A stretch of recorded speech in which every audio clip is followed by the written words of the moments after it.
મોરબી ખાતે દિવ્ય ભાસ્કર અને આર્ય તેજ group of colleges દ્વારા મોરબી શહેર અને મોરબીની આસપાસના ગ્રામ્ય પંથકના વિદ્યાર્થીઓ અને એમના વાલીઓ માટે એક કારકિર્દી માર્ગદર્શન સેમિનારનું આયોજન કરેલું. ખૂબ મોટી સંખ્યામાં વિદ્યાર્થીઓએ આ સેમિનારની અંદર હિસ્સેદારી કરી. ખાસ કરીને કારકિર્દીમાં અલગ અલગ વિકલ્પો જ્યારે ઉપલબ્ધ હોય ત્યારે એમાંથી કયો વિકલ્પ એમણે પસંદ કરવો જોઈએ, પોતાની રસ રુચિને ધ્યાનમાં લઈ એ કારકિર્દીનું કયું ફિલ્ડ પસંદ કરે તો એમાં સફળતા પ્રાપ્ત કરી શકે. એ માટે આર્ય તેજ ગ્રુપ ઓફ કોલેજીસના પ્રેસિડેન્ટ એવા ભાઈ શ્રી પ્રસાદભાઈ ગોરિયાએ બહુ સરસ રીતે માહિતી બધી આપી કે કયા કયા વિકલ્પો વિદ્યાર્થીઓ માટે ઉપલબ્ધ છે.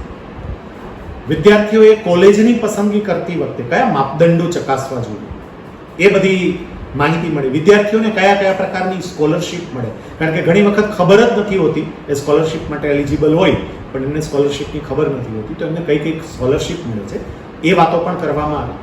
અને એની સાથે સાથે જે કારકિર્દીનું ક્ષેત્ર પસંદ કરે એ ક્ષેત્રમાં ટોચ પર પહોંચવા માટે વિદ્યાર્થીએ શું કરવું જોઈએ એના 3 મૂળભૂત સિદ્ધાંતો સંકલ્પ, સમર્પણ અને સંયમ એની ઉદાહરણો સાથે વિદ્યાર્થીઓને સ્પષ્ટતા કરવામાં આવી. કારકિર્દીના તમામ ક્ષેત્રો શ્રેષ્ઠતમ જ છે, પણ પોતાની પસંદગીના જે ક્ષેત્રમાં જાય એ ક્ષેત્રમાં એ પોતાની જાત ઉમેદે, વિશેષ જ્ઞાન પ્રાપ્ત કરે, બીજા કરતાં અલગ પડે, તો જ્યારે પોતાનો અભ્યાસ પૂરો કરે ત્યારે એમને નોકરી શોધવાની જરૂર નહીં પડે, નોકરી એમને શોધતી આવશે. એ બધી જ વાતો વિદ્યાર્થીઓને બહુ ક્લિયર કરી.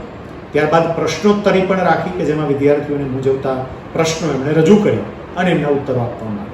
વાલીઓને ખાસ તો પહેલાં એ કહેવું છે કે માત્ર ને માત્ર તમારા સપના તમારા સંતાનોની માથે ના નાખો. એમની પોતાની શું ઈચ્છા છે, એને શેમાં રસ પડે છે એ પણ જોવું જોઈએ. સાથે વિદ્યાર્થીઓને મારે કહેવું છે કે કેટલીક વખત આપણે આકર્ષણને આપણો રસ સમજીએ છીએ. આકર્ષણ હોવું એ જુદી વાત છે અને રિયલ ઇન્ટરેસ્ટ હોવો એ જુદી વાત છે. તો વિદ્યાર્થીઓએ પોતાના શિક્ષકો જોડે આ બાબતે ચર્ચા કરવી જોઈએ. શિક્ષકો જોડે ચર્ચા કરે એટલે વિદ્યાર્થીઓને ખરા અર્થમાં શેમાં રસ છે એ જાણી શકાય. અને માતા પિતાને કન્વિન્સ કરાવવા માટે જો શિક્ષકોને સાથે રાખી અને માતા પિતાનું કાઉન્સેલિંગ થાય તો માતા પિતા એ સહમત થઈ જશે. કારણ કે ઘણી વખત શું છે, પેરેન્ટ તરીકે એમને પોતાના સંતાન પર વિશ્વાસ ન હોય, એને એવું લાગતું હોય કે આવી વાતો કરે છે પણ ખરેખર આવું ના કરી શકે. પણ જ્યારે શિક્ષક કે મેં તમારા દીકરા કે દીકરી સાથે વાત કરી છે અને એ પણ આવું કરવા માટે સક્ષમ છે, તો માતા પિતાને વિશ્વાસ બેસ્ટ છે. એટલે વિદ્યાર્થીઓએ પોતાના શિક્ષકને સાથે લઈ અને પોતે જે ક્ષેત્રમાં આગળ વધવા માંગતા હોય એ બાબતે પોતાના માતા પિતાને કન્વિન્સ કરવાનો પ્રયત્ન કરવો જોઈએ.